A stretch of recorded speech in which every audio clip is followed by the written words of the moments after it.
Park और उसके आस इलाका से पुष्पों से मानो पुष्प वर्षा से नहा गया हो। प्रकृति भी अपने आनंद को, अपने उल्लास को मानो व्यक्त कर रही हो, क्योंकि आज सभी के पास एक ऐसा अवसर है, एक ऐसी घड़ी है, एक ऐसा क्षण है जहां आनंद किसी सीमा में बांधा नहीं जा सकता।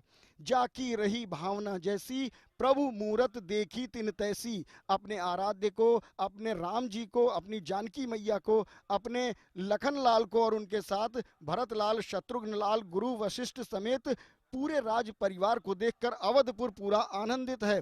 दीपोत्सव की पूर्व संध्या पर आज हनुमंत लाल का जन्मोत्सव भी है। अवधपुर के लिए तो मानो ये एक अनूठा संयोग है, एक अद्भुत संयोग है कि आज हनुमंत लाल का, इसे हनुमान जयंती कहते हैं, उनका जन्म दिवस भी है और आज आगमन हो रहा है राम जी का लंका से प्रतीक रूप में। तो ये द्विगुणित न होकर कई गुना ज्यादा आनंद बढ़ता हुआ धीरे धीरे मुख्य मंच की तरफ प्रस्थान करते हुए राम, लक्ष्मण, भरत, शत्रुघ्न, माता जानकी, हनुमान जी, गुरु वशिष्ठ और माननीय मुख्यमंत्री उत्तर प्रदेश सरकार योगी आदित्यनाथ जी, उनके कैबिनेट के सहयोगीगण मुख्य मंच की तरफ चलते हुए धीरे धीरे, क्योंकि मुख्य मंच पर प्रतीक रूप में अभी राज्याभिषेक किया जाएगा।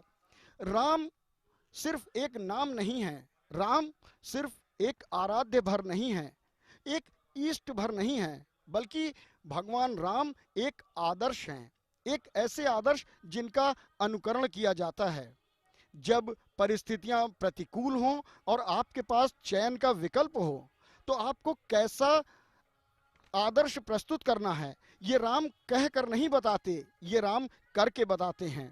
इसीलिए तो कहते हैं कि राम एक मर्यादा है जिनका पालन किया जाता है। दीपोत्सव 2021 का ये मुख्य मंच, जहां पर प्रतीक रूप में अभी राज्याभिषेक किया जाएगा माननीय मुख्यमंत्री जी द्वारा, और यहाँ पर सभी आतुरता व्याकुलता के साथ उस घड़ी की प्रतीक्षा कर रहे हैं कि जब अगवानी करके प्रभु यहाँ पर उपस्थित होंगे मुख्य मंच पर।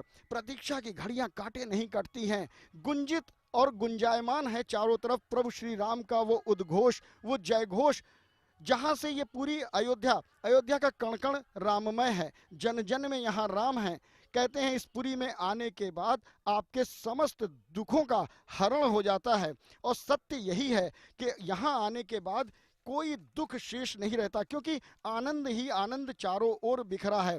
और अवसर सुअवसर गए, ये राम की पैड़ी का वो दिव्य दृश्य, ये पावन सलीला सरयू, ये सब कुछ बाहें फैलाकर आतुरता के साथ आज सरयू जल की प्यास भी मानो बुझ गई होगी, तृप्त हो गई होंगी भगवती सरयू, क्योंकि 14 वर्षों के अंतराल के बाद उनके प्रिय प्रभु श्री राम यहाँ पर अवधपुरी में पधारे हैं।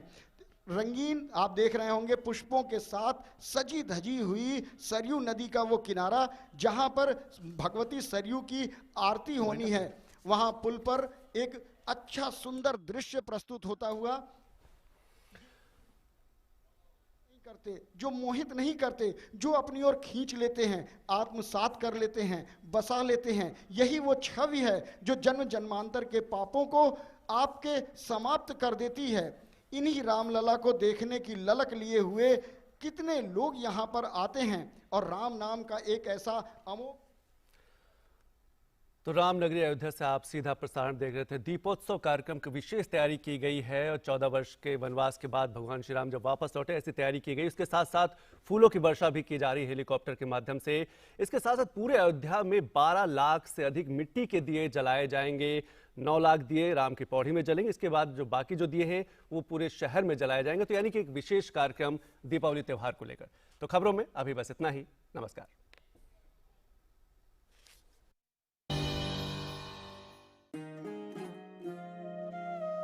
जब पैर तले से दिन गुजरे, सर के ऊपर से रात चले, तामीर करे नगरी नगरी, जब कारीगर का हाथ चले।